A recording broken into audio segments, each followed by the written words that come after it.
तो अगला चैप्टर है नर्वस सिस्टम, तंत्रिका तंत्र।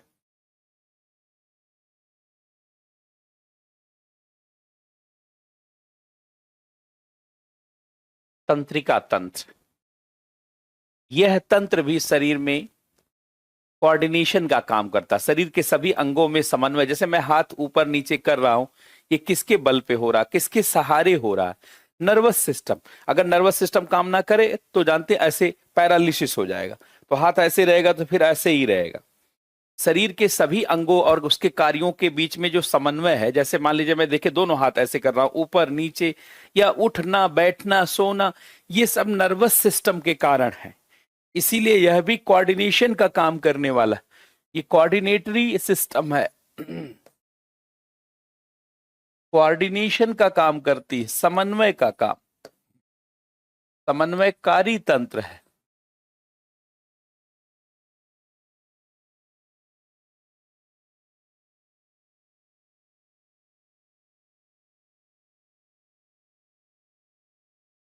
समन्वय का कार्य करने वाला तंत्र है ये।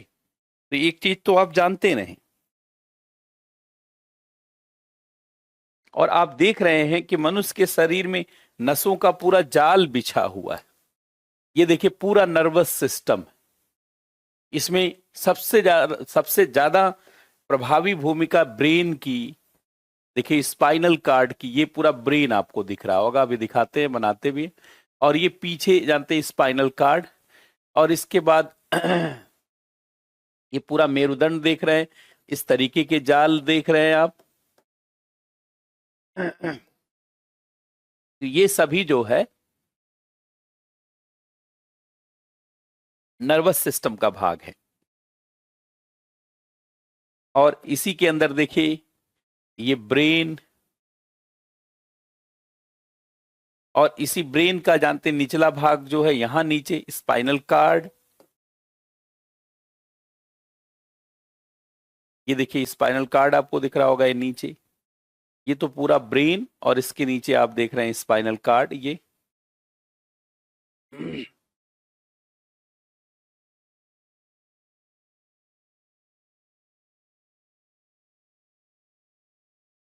तो ये कोऑर्डिनेशन का काम करने वाला तंत्र है। शरीर के विभिन्न अंगों और उसके कार्यों में समन्वय स्थापित करने वाले तंत्र लिख ले पहले। शरीर के विभिन्न अंगों एवं उसके कार्यों, विभिन्न अंगों एवं उसके कार्यों के बीच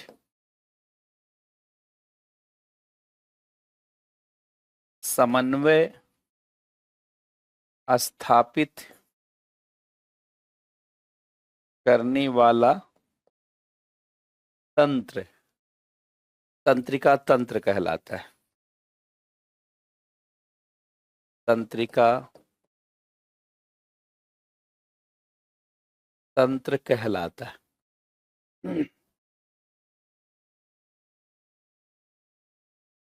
और अब देखिए तंत्रिका तंत्र का इकाई क्या है? न्यूरॉन है, नर्वस सिस्टम। तंत्रिका तंत्र ये किससे बना हुआ है? इसको बनाने में इसी न्यूरॉन की भूमिका है। तंत्रिका तंत्र की इकाई यही है। Unit of nervous system, unit उसे कहा जाता है जिससे चीजें बनी है। तंत्रिका तंत्र की इकाई है। तंत्रिका तंत्र की इकाई है। पूरा तंत्रिका तंत्र इसी से बना हुआ है। चाहे ब्रेन है, चाहे ब्रेन हो, मस्तिष्क हो, ये भी इसी से बना हुआ है। चाहे स्पाइनल कार्ड हो, ये भी इसी से बना है। मेरुरज्ज भी, या अन्य भी जितने भी हैं, सब जितनी भी नसें हैं, नर्वस सिस्टम, सब इसी से बना हुआ ये न्यूरॉन। और न्यूरॉन शरीर की सबसे बड़ी कोशिका होती है, ये largest cell in human body, largest cell in human body, मानव शरीर की सबसे बड़ी कोशिका होती है। मानव शरीर की सबसे बड़ी कोशिका, ये मनुष्य के शरीर की सबसे बड़ी कोशिका होती।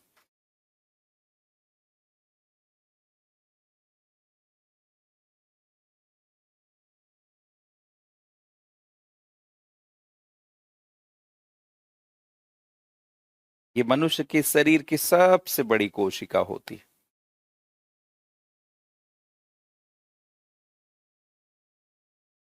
हाँ बिल्कुल हो सकता है, क्यों नहीं,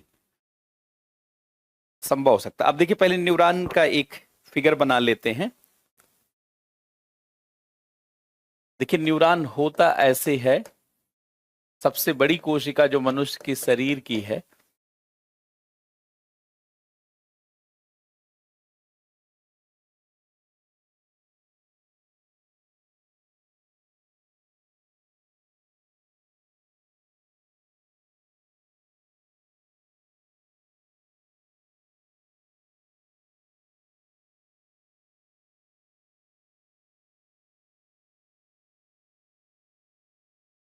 और ये विकसित कोशिका होती है इसलिए नाभिक भी होता है। देखिए इसमें ये डेंड्रॉन है जो ऐसे बाहर निकला हुआ है, डेंड्रॉन।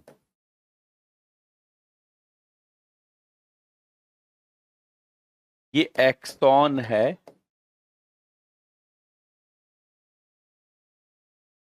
और इसके अंदर देखिए ये साइटोन है।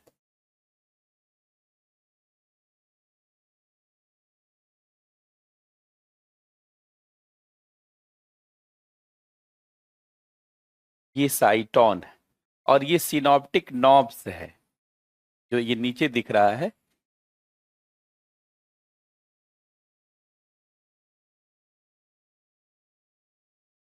ये सिनॉप्टिक नॉब्स है।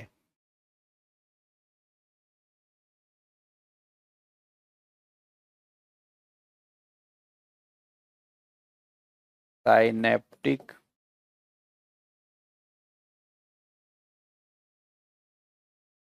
नॉब्स है।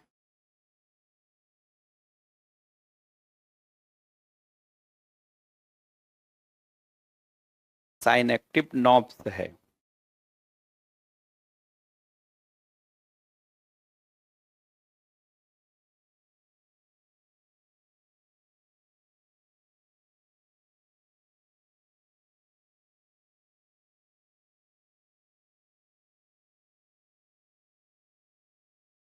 अब देखिए ये जो साइटान है ये न्यूरॉन कोशिका का मुख्य भाग होता है।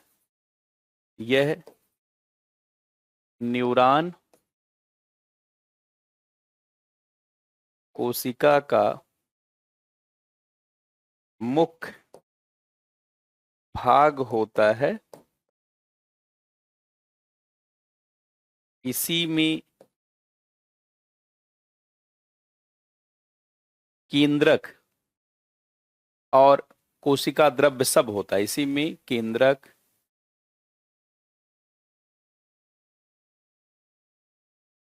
कोशिका द्रव्य होता है। तो यही मुख्य भाग है साइटान, और इसी साइटान से निकले हुए पतले पतले तंतुओं को डेंड्रान कहा जाता है। ये है साइटान से निकले, साइटान से निकले पतले तंतु को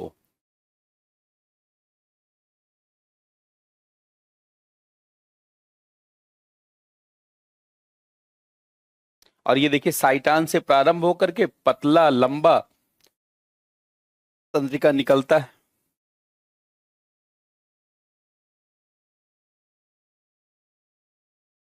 साइटान से पतला लंबा, ये देखिए पतला लंबा तंत्रिका,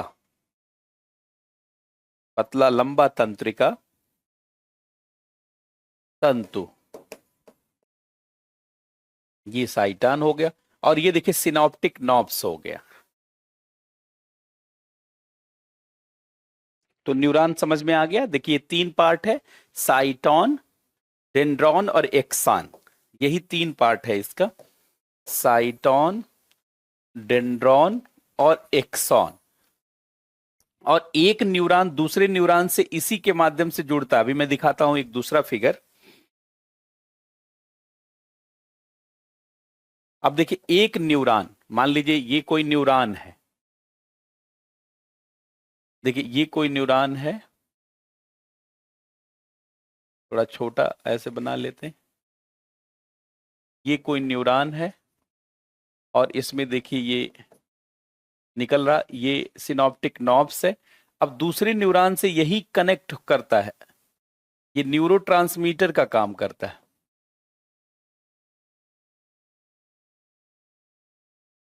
और फिर ये तीसरे न्यूरॉन से करेगा। तो आप देखिए ये ऐसे कनेक्ट होता है सिनॉप्टिक नॉब से।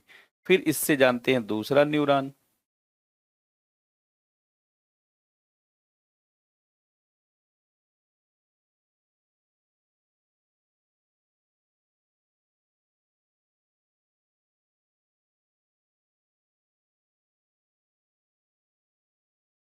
अब देखिए ये डेंड्रॉन है, ये सारे डेंड्रॉन है और ये सिनॉप्टिक नॉब्स है।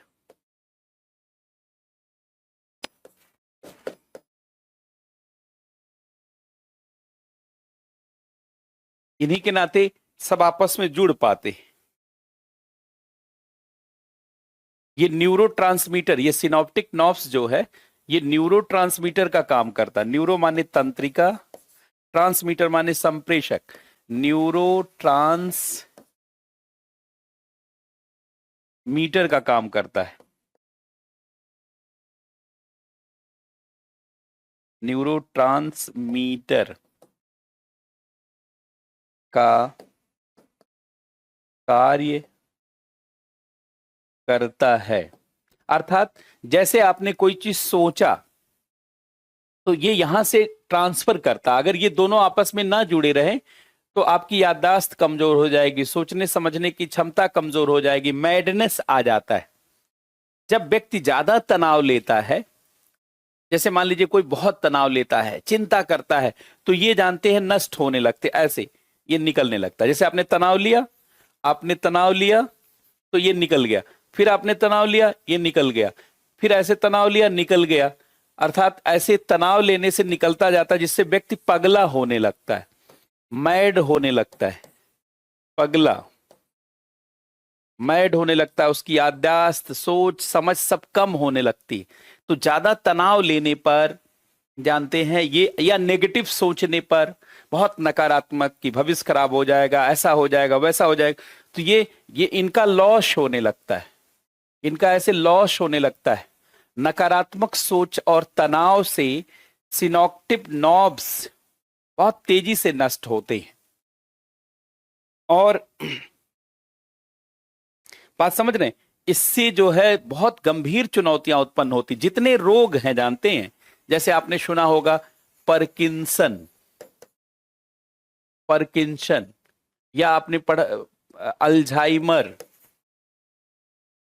ये सब न्यूरॉन लॉस से है। और इसमें पहले इसी का, या आपने सुना होगा मिर्गी, एपिलेप्सी, या आपने सुना होगा सिजोफ्रेनिया,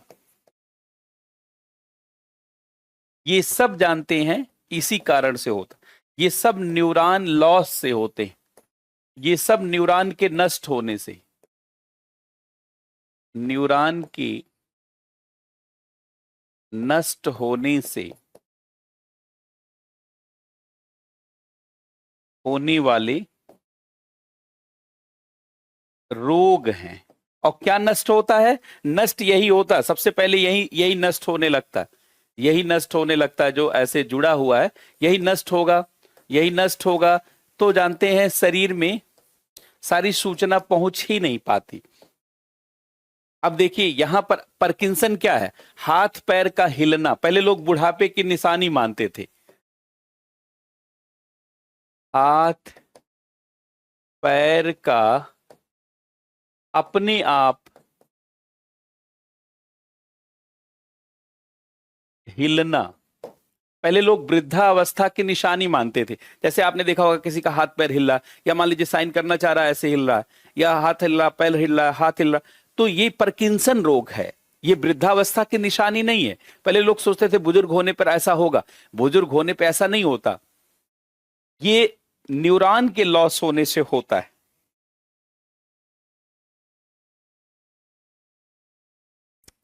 अच्छा, और अल्जाइमर, अल्जाइमर क्या है, ये मैडनेस है, ये मैडनेस,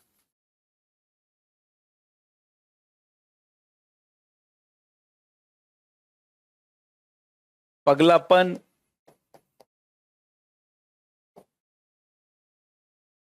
या भूलनी, भूल जाना,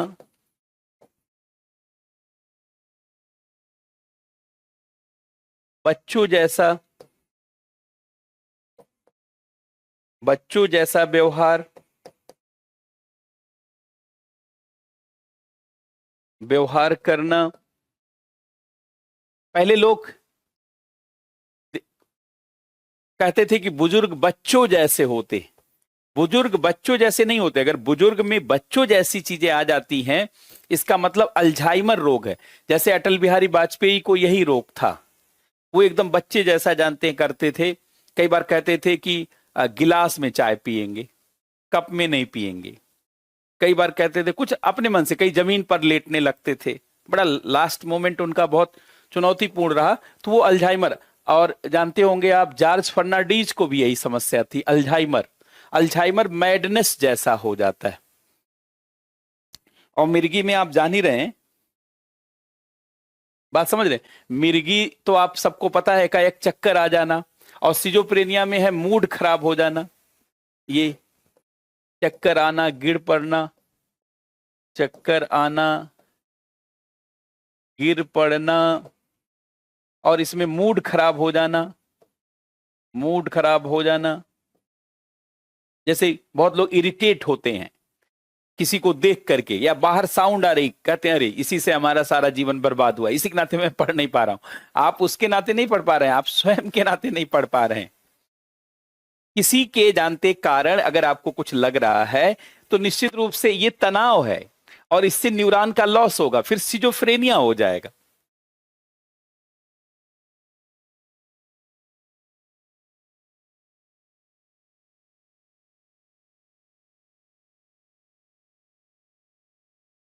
इसीलिए हमेशा खुश रहने की बात होती है। कहा जाता है कि स्टूडेंट को तैयारी करते समय हमेशा खुश रहना चाहिए, कि खुश रहने से आपकी मस्तिष्क की क्षमता बढ़ेगी, मेमोरी पावर बढ़ेगी।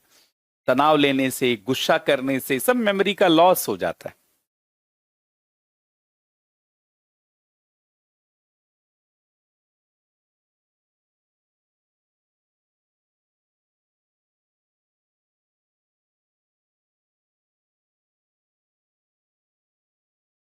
तो ये देखिए,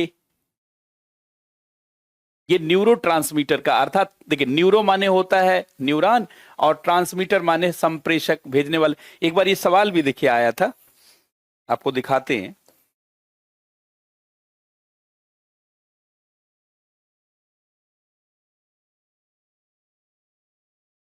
ये देखिए यूपीएससी में पूछा गया था सवाल, कि एक न्यूरॉन के सिनॉप्टिक नॉब्स में क्या पाया जाता है। बताइए जरा, आप बताएं क्या पाया जाता है, सिनॉप्टिक नॉब्स में क्या पाया जाता है।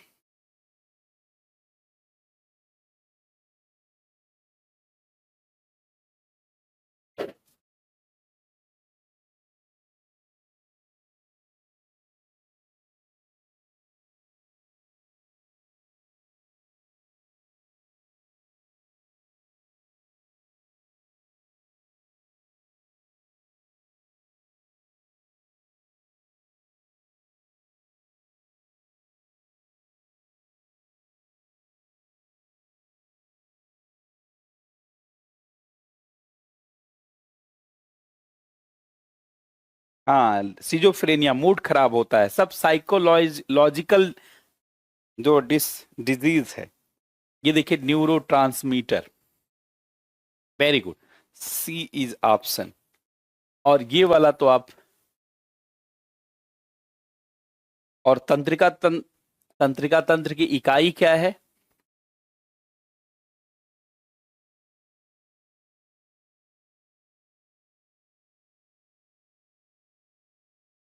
तंत्रिका तंत्र की इकाई।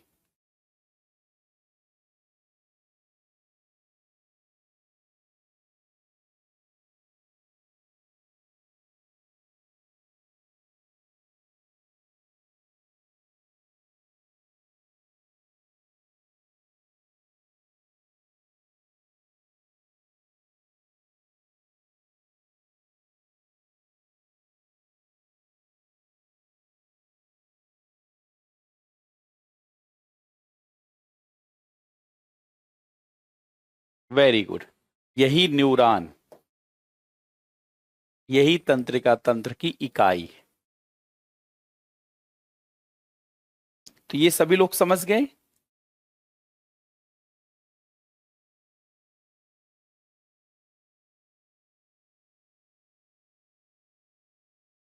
अब देखिए न्यूरॉन के प्रकार, टाइप्स ऑफ न्यूरॉन।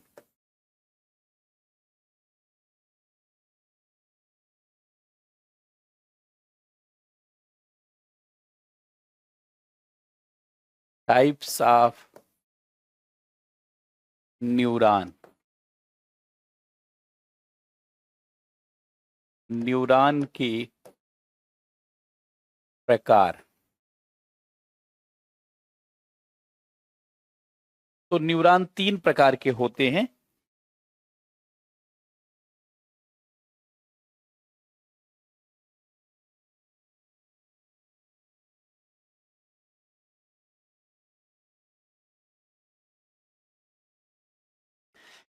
देखिए न्यूरॉन तीन प्रकार के हैं। नंबर एक, सेंसरी न्यूरॉन।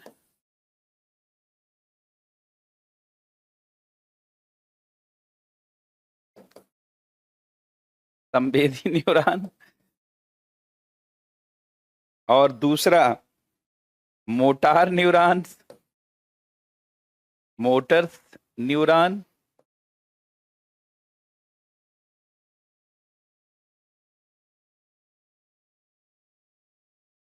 और तीसरा है इंटर न्यूरॉन।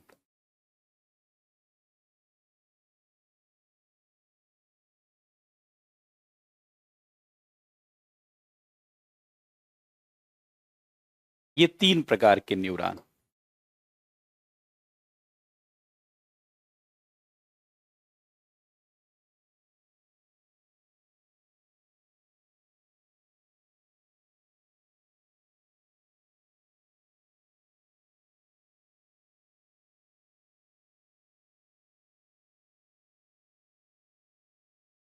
देखिए पूरे न्यूरॉन का लगभग 99.98% यही पाए जाते हैं। 99.98% पूरे न्यूरॉन के, पूरे न्यूरॉन के यही होते हैं, यही ज्यादा है।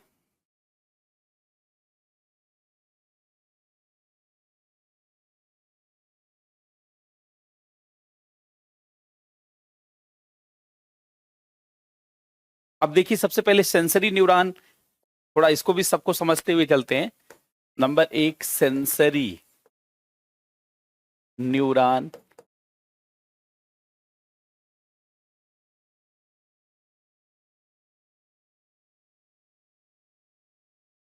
संवेदी न्यूरॉन, जैसे आप जितनी भी चीजें वातावरण से, जैसे आई है, आंख है, ये संवेदी न्यूरॉन से ही बनी। आंख है, जैसे ईयर है, कान है, संवेदनाएं जितनी भी, नोज है, नाक है, गंध,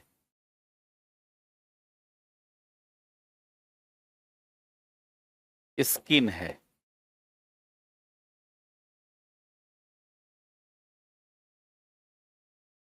और टंग है।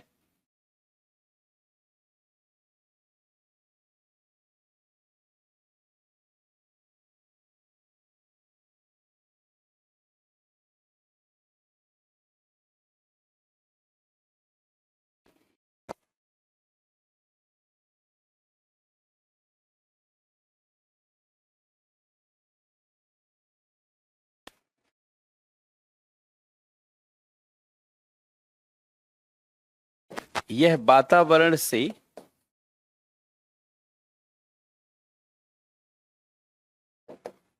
संवेदनाओं को ग्रहण करता है।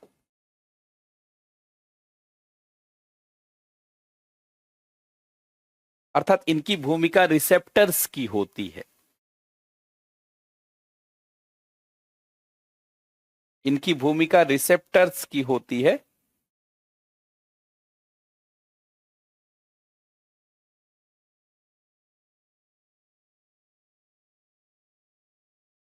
तो इनकी भूमिका रिसेप्टर्स की होती है, रिसीव करने की। इनकी भूमिका जानकारी प्राप्त करने, इनकी भूमिका रिसेप्टर्स की होती है, रिसेप्टर्स की होती है।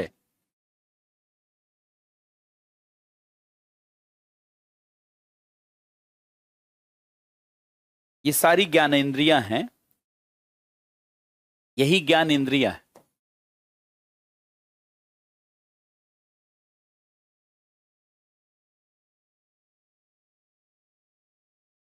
देखने, सुनने, सूंघने, महसूस करने, स्पर्श करने और स्वाद ग्रहण करने, ये जो है वातावरण से संवेदना इन्हीं के माध्यम से प्राप्त होती है। इसलिए इनको रिसेप्टर्स न्यूरॉन भी कहा जाता है। यही कारण है कि सेंसरी न्यूरॉन रिसेप्टर्स न्यूरॉन कहलाते हैं। सेंसरी न्यूरॉन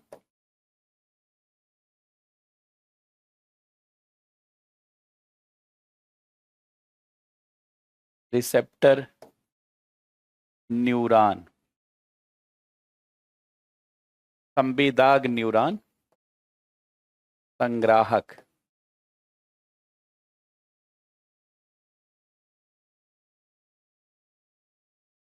वैसे तो शुद्ध हिंदी में ऐसे लिखा जाता है, संवेदाग neuron.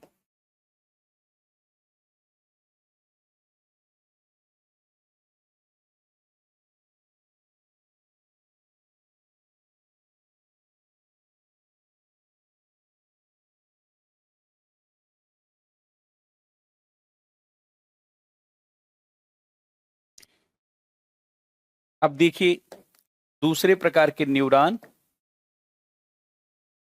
Motors neuron. Motors neuron, चालक न्यूरॉन।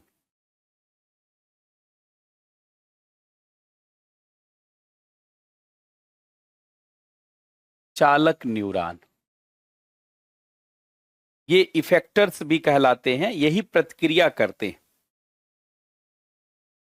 ये इफेक्टर्स न्यूरॉन भी कहलाते हैं, इफेक्टर्स न्यूरॉन।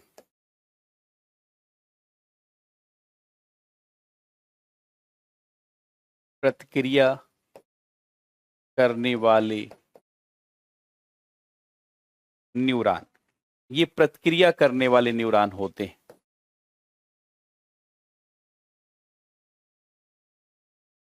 प्रतिक्रिया करने वाली रचनाएं इसी से बनी होती हैं। प्रतिक्रिया करने वाली रचनाएं इसी की बनी होती हैं। जितनी प्रतिक्रिया करने वाली चीजें हैं, जैसे जैसे आप देखिए,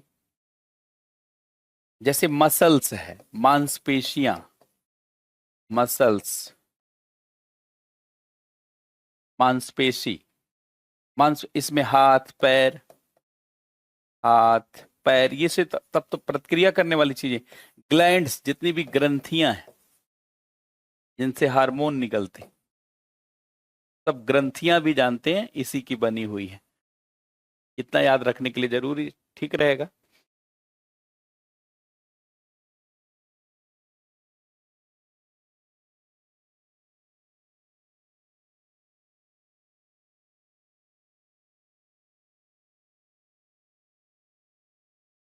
लिख लिया आपने।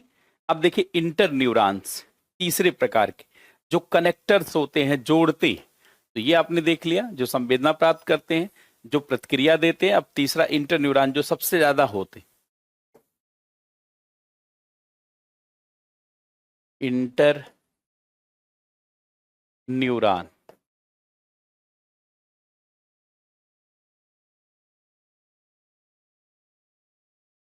यही कनेक्ट करते हैं, जोड़ते हैं। ये कनेक्टर्स होते हैं, ध्यान से सुनेंगे। यही जो है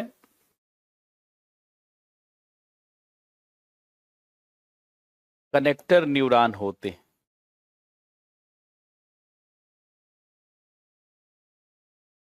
जोड़ने वाले न्यूरॉन होते हैं। जैसे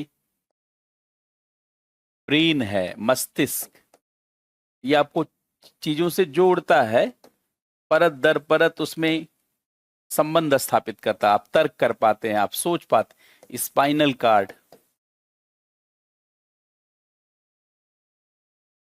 मेरु रज्जु, सब इसी का बना है।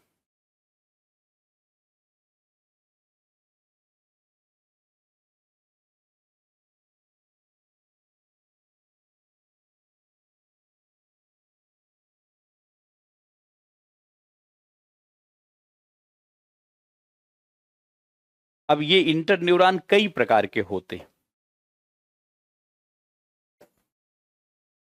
इंटर न्यूरॉन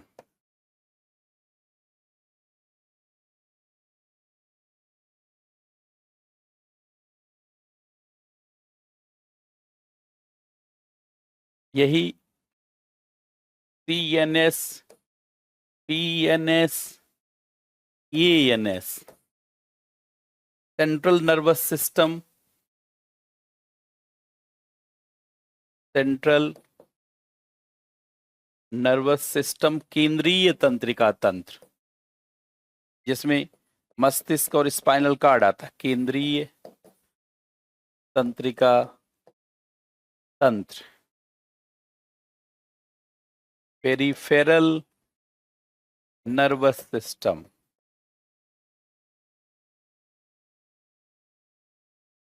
परिधीय तंत्रिका तंत्र। इसी के आधार, इसी इंटर न्यूरॉन के आधार पर ही ये तंत्रिका तंत्र का डिवीजन किया जाता है। परिधीय तंत्रिका तंत्र, और ये ऑटोनॉमस, ऑटोनॉमस नर्वस सिस्टम, स्वायत्त, स्वायत्त तंत्रिका तंत्र, स्वायत्त तंत्रिका तंत्र। तो इसी के आधार पर समझिए ये तंत्रिका तंत्र का डिवीजन है।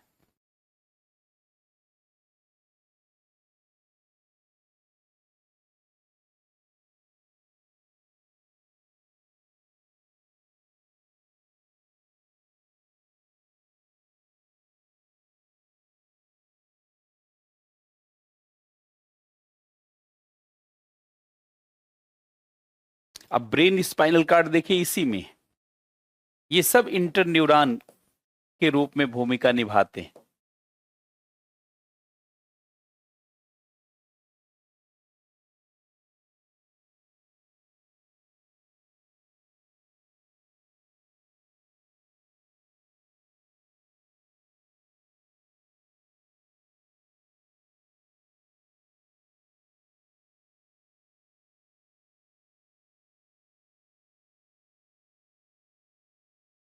अब देखिए एक ब्रेन, जैसे पहले ब्रेन की शुरुआत करते। ब्रेन सबसे बड़ा इंटर न्यूरॉन, ये सबसे बड़ा इंटर न्यूरॉन है, न्यूरॉन से बना हुआ भाग है। जैसे ये कोई व्यक्ति है,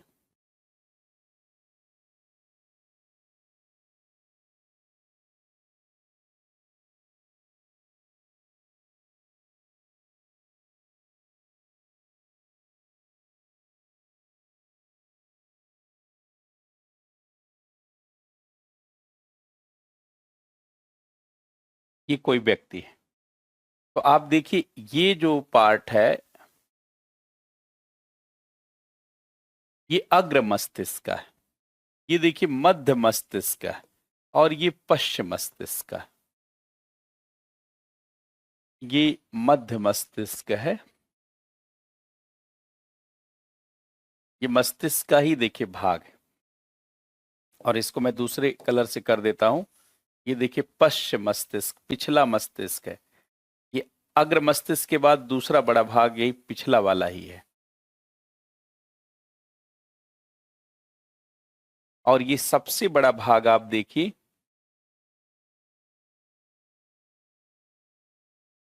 ये अग्र मस्तिष्क है।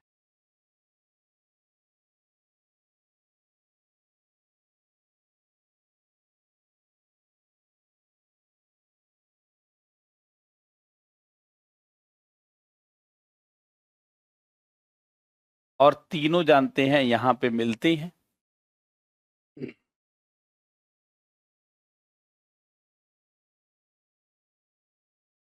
ये अग्र मस्तिष्क है, अगला भाग है अग्र मस्तिष्क। इसको कहा जाता है प्रोटेनसेफ्लान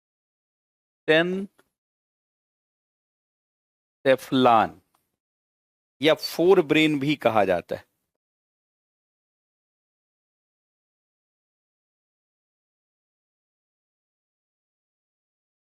अगला भाग है ये। और ये देखिए मेसेनसेफ्लान, मेसेनसेफ्लान, ये मध्य मस्तिष्क है। इसको मिड ब्रेन भी कहा जाता है, सबसे छोटा यही होता है। ये मिड ब्रेन भी कहलाता है। और ये देखिए राम्बसेनसेफ्लान,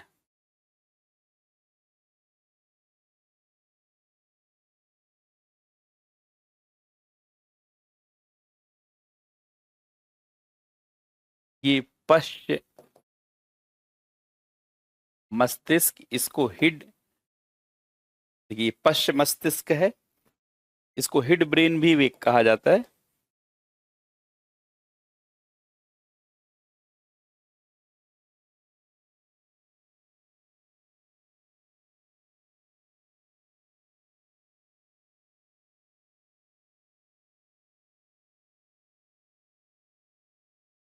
ये मध्य मस्तिष्क, ये पश्च मस्तिष्क, और ये अग्र मस्तिष्क।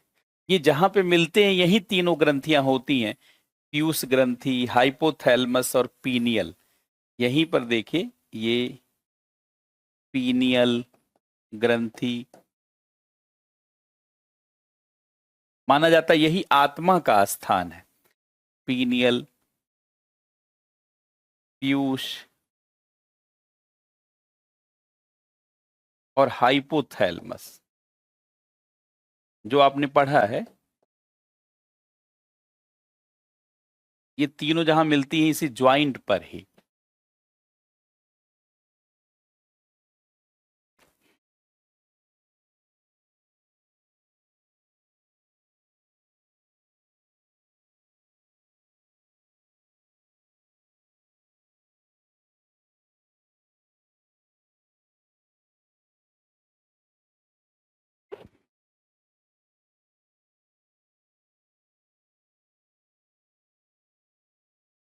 ये जो अग्र मस्तिष्क आप देख रहे हैं, ये मस्तिष्क का 2/3 भाग यही होता है। देखिए मस्तिष्क का 2/3 भाग यही होता है। मस्तिष्क का 2/3 भाग, और सबसे विकसित यही वाला, और सबसे विकसित भाग यही अग्र मस्तिष्क होता है।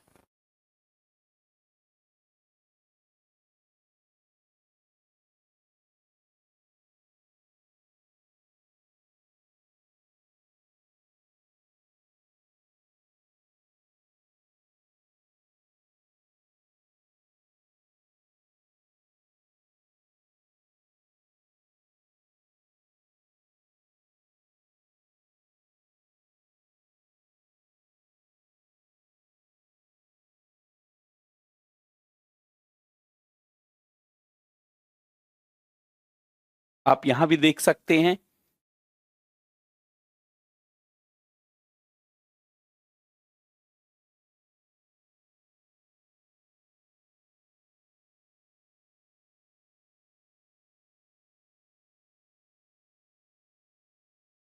इस फिगर में भी देख सकते हैं। देखिए अग्र मस्तिष्क आपको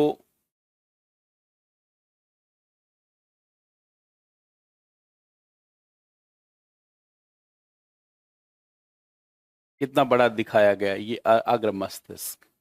देखिए अग्र मस्तिष्क है। और पिट्यूटरी ग्लैंड देखिए इन्होंने दिखाया है। इसके बाद मिड ब्रेन देखिए, यहां इतना ही दिखाया गया, इतना ही। ये मिड ब्रेन,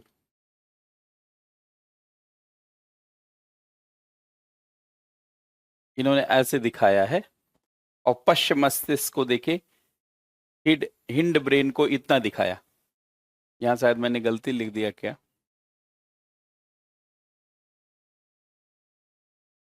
हाँ ये देखिए हिड ब्रेन लिख दिया, हिंड ब्रेन। स्पेलिंग यहां सही कर लीजिएगा, हिंड ब्रेन। तो कुल मिला के अग्र मस्तिष्क सबसे बड़ा है। देखिए अग्र मस्तिष्क ये सबसे बड़ा है, फिर पश्च मस्तिष्क है, और सबसे छोटा मध्य मस्तिष्क है। सबसे छोटा है। लेकिन आप जानते हैं ये जो अग्र मस्तिष्क है सबसे बड़ा, सबसे विकसित भाग, ये पश्च मस्तिष्क है। और ये सबसे छोटा है, लेकिन सुनने और देखने की क्षमता ये यही निर्धारित करता है। आंख इसी में आती है, सुनने। सुनने का मतलब कान, योम देखने, आई, देखने की क्षमता पर नियंत्रण है। क्षमता पर नियंत्रण है इसका। और ये संतुलन बनाए रखने पे काम करता है। इसी की सुरक्षा के लिए हेलमेट लगाया जाता है। संतुलन, ये खराब हो गया तो आप संतुलन ही नहीं बना पाएंगे। संतुलन बनाए रखने के लिए काम करता है। हृदय की धड़कनों का भी यहीं से नियंत्रण होता है। और बाकी ये सब है, अभी देखेंगे हम लोग पूरी तरीके से।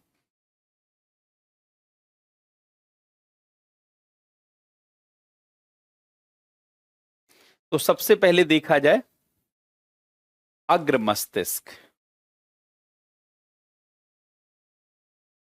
प्रोटेनसेफलान।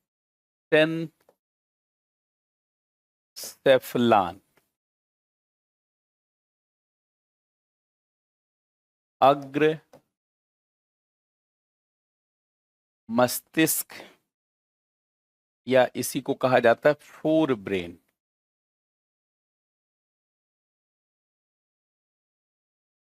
इसके मुख्यतः दो भाग होते हैं।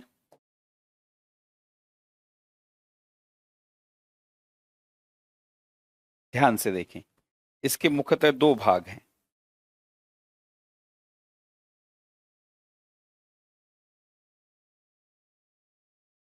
देखिए सेरिब्रम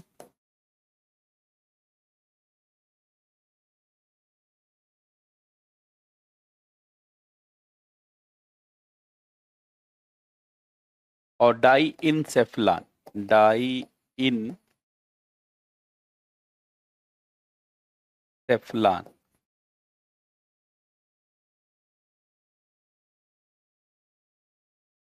डाई इंसेफ्लान।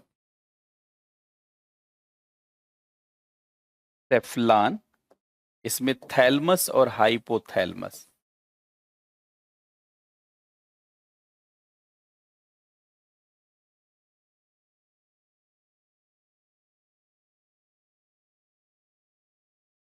थैलमस और हाइपोथैलमस।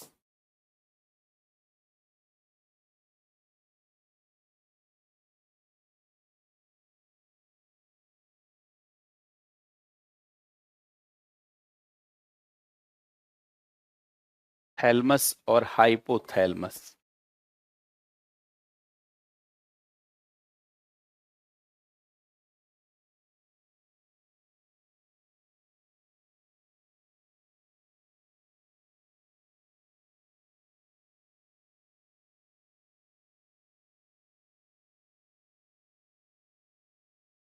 देखिए ये है सेरिब्रम और ये है थैलमस। सेरिब्रम ऐसे भी, इसकी स्पेलिंग ऐसे भी लिख सकते हैं, और ये नहीं सोचेंगे कि गलत है, ये अमेरिकन सिस्टम में ऐसे भी वो लोग लिखते हैं और ये ब्रिटिश सिस्टम में ऐसे लिखते हैं। ये थैलमस हाइपोथैलमस। तो अब देखिए सबसे पहले सेरिब्रम, जो सबसे विकसित भाग माना जाता है। सेरिब्रम या सेरिब्रम,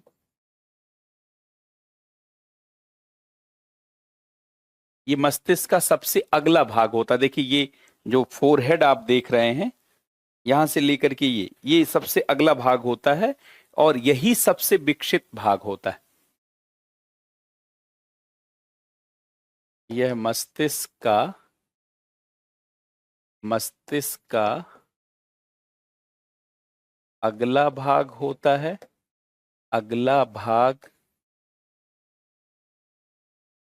होता है और यही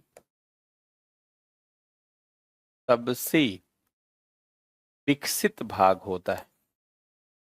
यही सबसे विकसित भाग होता है। यही मस्तिष्क का अगला भाग होता है और यही सबसे विकसित भाग होता है। और इतनी सारी चीजों पर इसी का नियंत्रण। देखिए विचार करना, थॉट यहीं से आता है। विचार, चिंतन, थिंकिंग, मेमोरी, स्मृति, सबका केंद्र यही है। मेमोरी का भी यही है, विल पावर का भी है यही, संकल्प शक्ति, इच्छा शक्ति, संकल्प शक्ति,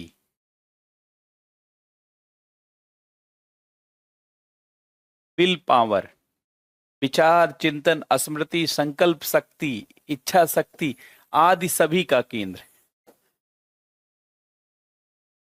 इन सब का केंद्र यही है, सेरिब्रम है। इन सब का केंद्र यही है। हाँ, सेरिबेलम अलग होते हैं। सेरिबेलम पश्च मस्तिष्क में है, पिछले मस्तिष्क में।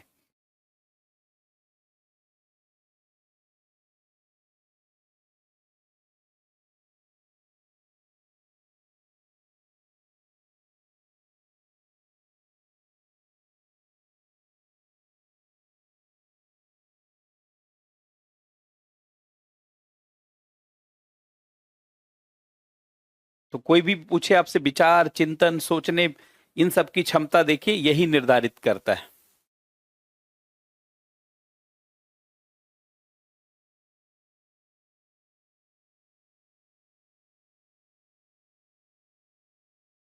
पहले एक बार सारा देख लिया जाए।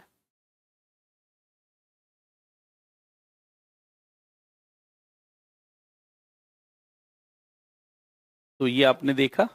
अब दूसरा जो है थैलमस और हाइपोथैलमस, ये भी अग्र मस्तिष्क का ही भाग है, डाइंसेफ्लान का। थैलमस, देखिए गर्मी, ठंडी, गर्म, ठंडा और दर्द का अनुभव, पेन का और दर्द का अनुभव इसी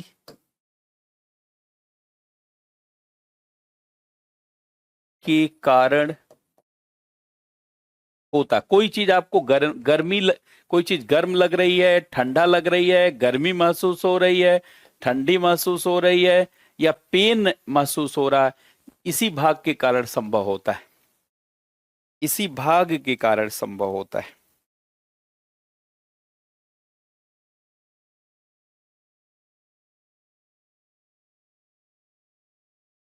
अब हाइपोथैलेमस देख लीजिए। हाइपोथैलेमस, तो हाइपोथैलेमस ग्रंथि है और ये देखिए मस्तिष्क का भाग है। हाइपोथैलेमस ये रक्त दाब, उपापचय, रक्त दाब, ब्लड प्रेशर,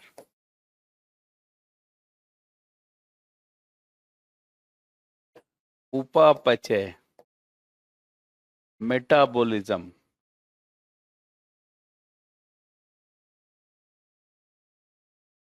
आदि पर नियंत्रण। और चूंकि जो इस पर नियंत्रण करेगा, तो ध्यान से सुनेंगे, यहां जो इस पर नियंत्रण करेगा वही जो है भूख, प्यास, पसीना, गुस्सा। मस्तिष्क का यही भाग गुस्सा, क्रोध को भी महसूस करता है। जब दिमाग से आप क्रोध करते हैं तो ये है, और जब अपने आप हो जाता है तो एड्रिनल ग्लैंड है।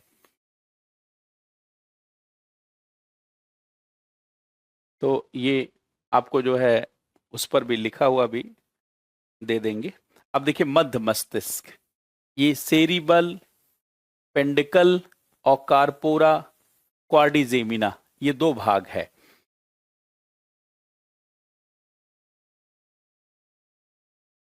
अब मध्य मस्तिष्क पे आ जाते हैं।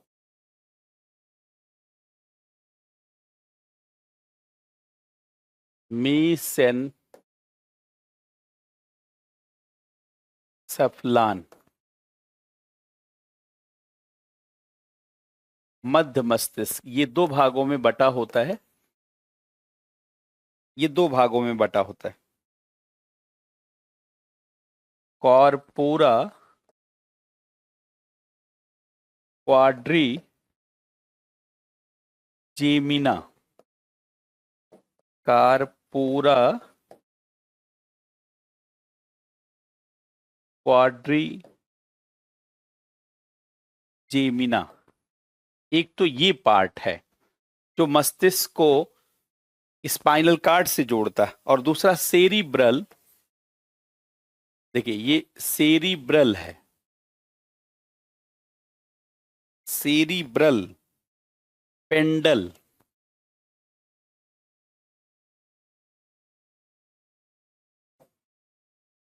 सेरिब्रल, पेंडल या पेंडिकल भी कहीं कहीं जन लिखा रहता है। देखिए ये पार्ट तो जो है, ये जो सेरिब्रल, पहले इतना बना लीजिए।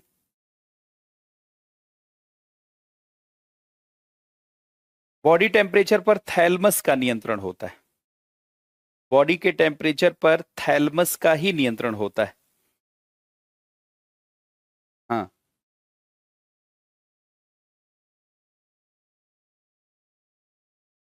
तो देखिए ये तो सबको पता है कि देखने और सुनने की क्षमता, देखने एवं सुनने की क्षमता, देखने एवं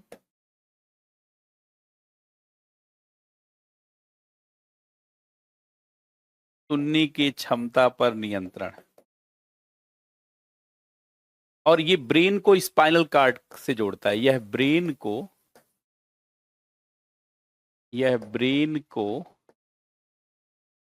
स्पाइनल कार्ड से जोड़ता है। तो ब्रेन को स्पाइनल कार्ड से जोड़ता है।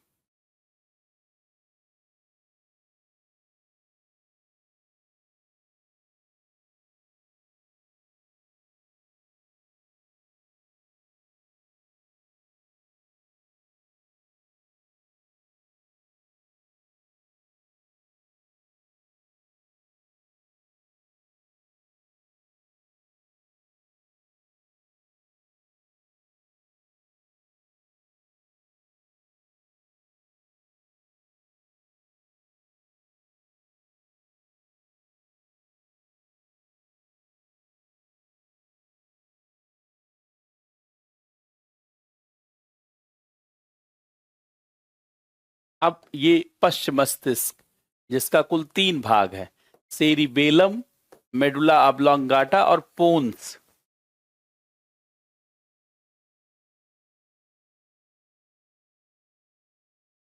पश्च मस्तिष्क।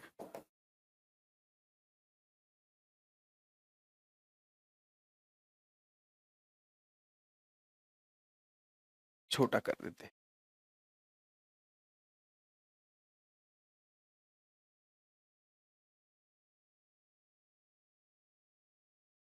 रोम्बसेन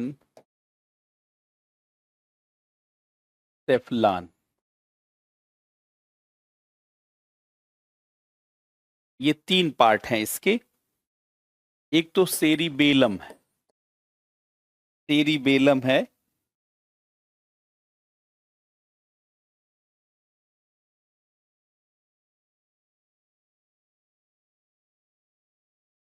मेडुला ऑब्लोंगाटा है,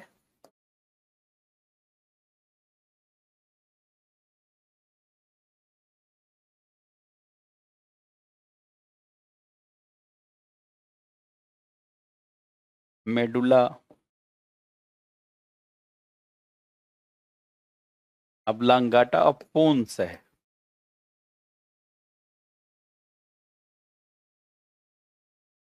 ये पोन्स।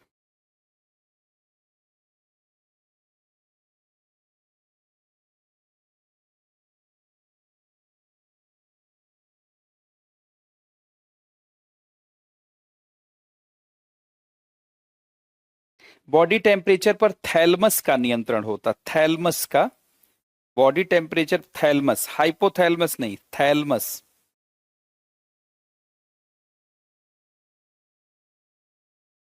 सारी चीज की, देखिए मैं सारी चीज की क्लास लेता हूं। जैसे आप स्टूडेंट हैं, ऐसे 18 साल 17 साल पहले मैं भी स्टूडेंट था, 2006 में लास्ट चांस था हमारा यूपीएससी का। तो जैसे एक स्टूडेंट सारे विषय को समझता है, ऐसे हम भी समझते हैं, है कि नहीं? जैसे एक स्टूडेंट सारे विषय को पढ़ सकता है, ऐसे एक टीचर सारे विषय को पढ़ा सकता है। तो सारे विषय पढ़ाते हैं, ऐसा नहीं कि केवल एक विषय।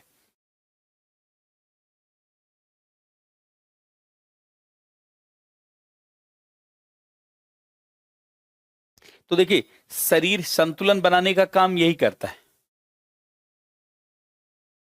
शारीरिक संतुलन, शारीरिक संतुलन बनाता है। शारीरिक संतुलन बनाने का यही काम करता है। और ये देखिए मेडुला ऑब्लोंगाटा, देखिए मुख्य रूप से रक्त दाब उपापचय को यही नियंत्रित करता है। और ये आप देखिए,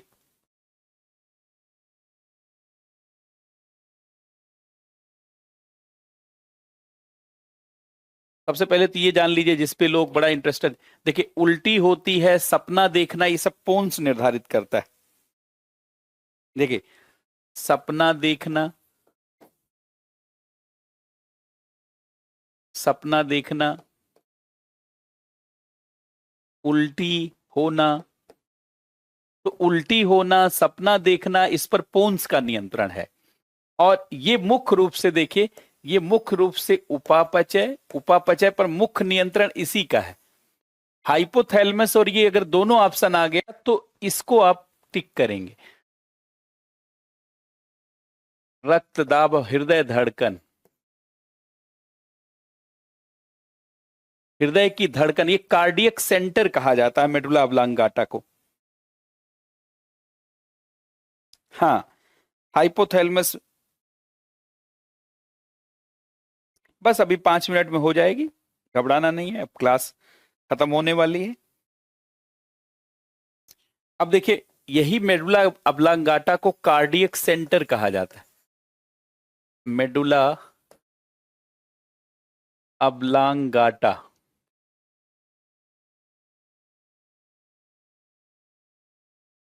मेडुला ऑब्लोंगाटा, इसको कार्डियक सेंटर कहा जाता है, हृदय का यहां से नियंत्रण है।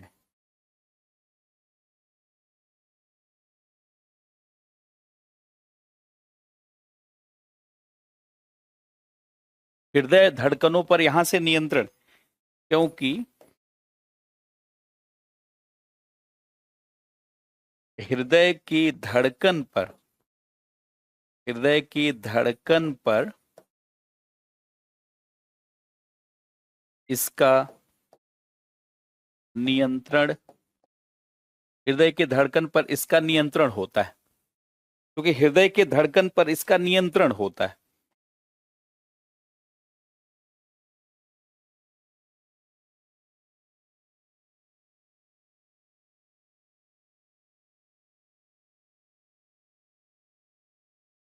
अब देखिए इस मस्तिष्क में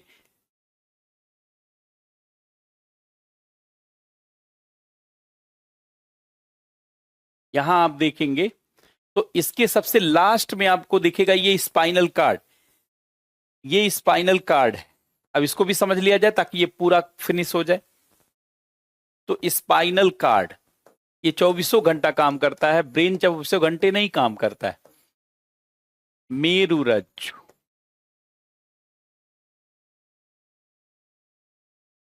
यह 24 घंटा काम करता है, जबकि ब्रेन आप जानते हैं ब्रेन मैक्सिमम 12, 13, 14, 15, 16, 17, 18 घंटे काम करता है।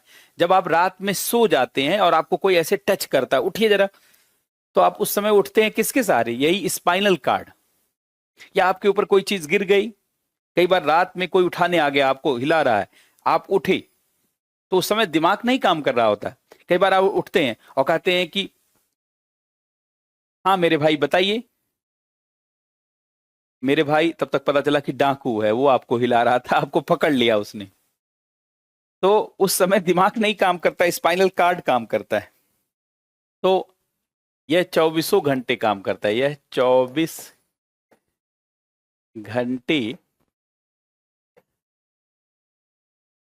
कार्य करता है, ये 24 घंटे काम करता है। और दो ही काम होता है इसका, एक रिफ्लेक्स एक्शन, एक रिफ्लेक्स एक्शन, प्रतिक्रिया सारा करना, प्रतिक्रिया करना, और मस्तिष्क तक संवेदनाओं को पहुंचाना,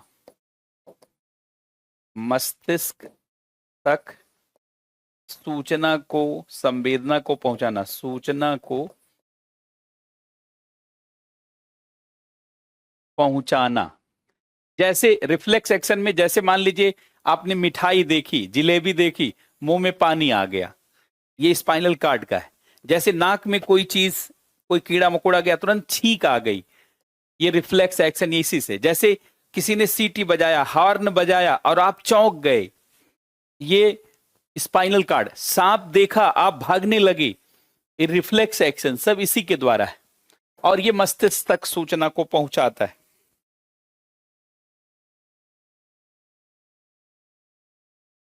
ये मस्तिष्क तक सूचना को पहुंचाता है। तो देखिए इसका जो है,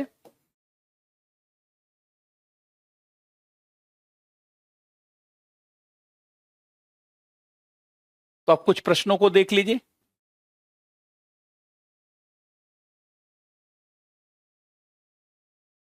अब ये बताएं, प्राणियों का तंत्रिका तंत्र अति विशिष्ट प्रकार की कोशिकाओं से बना होता है। The nervous system of animal are composed of highly specialised cell.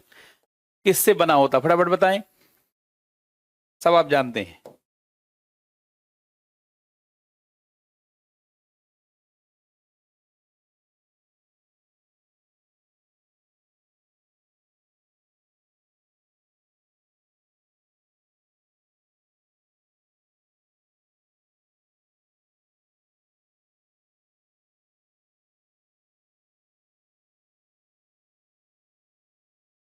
Neuron, है कि नहीं?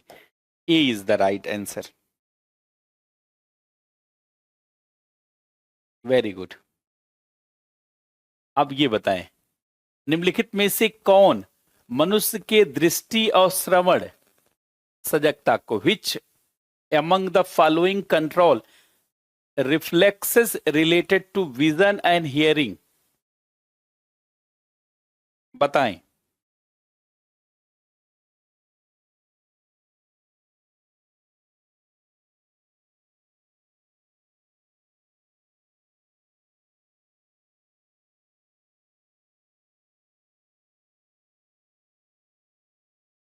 बताएं फटाफट।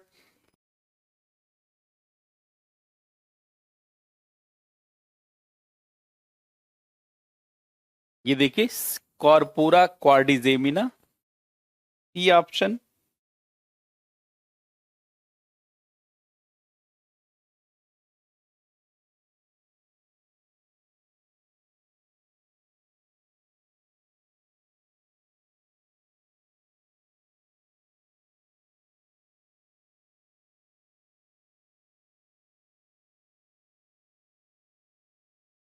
निम्नलिखित में से कौन सा भाग याददाश्त, कुशाग्रता, भावनाओं, विचार करने की क्षमता, अर्थात कौन जो है इन सब चीजों पर नियंत्रण करता है? मेमोरी पर, इंटेलिजेंसी पर, इमोशंस पर, थॉट पर, मतलब विचार, स्मृति, बुद्धि, कौन नियंत्रण करता है?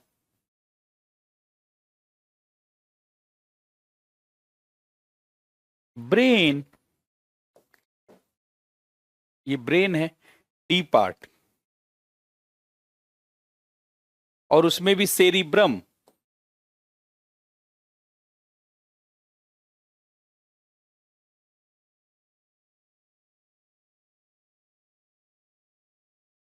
पहले ये बताएं, पोन्स, सेरिबेलम और मेडुला किस मस्तिष्क का हिस्सा है?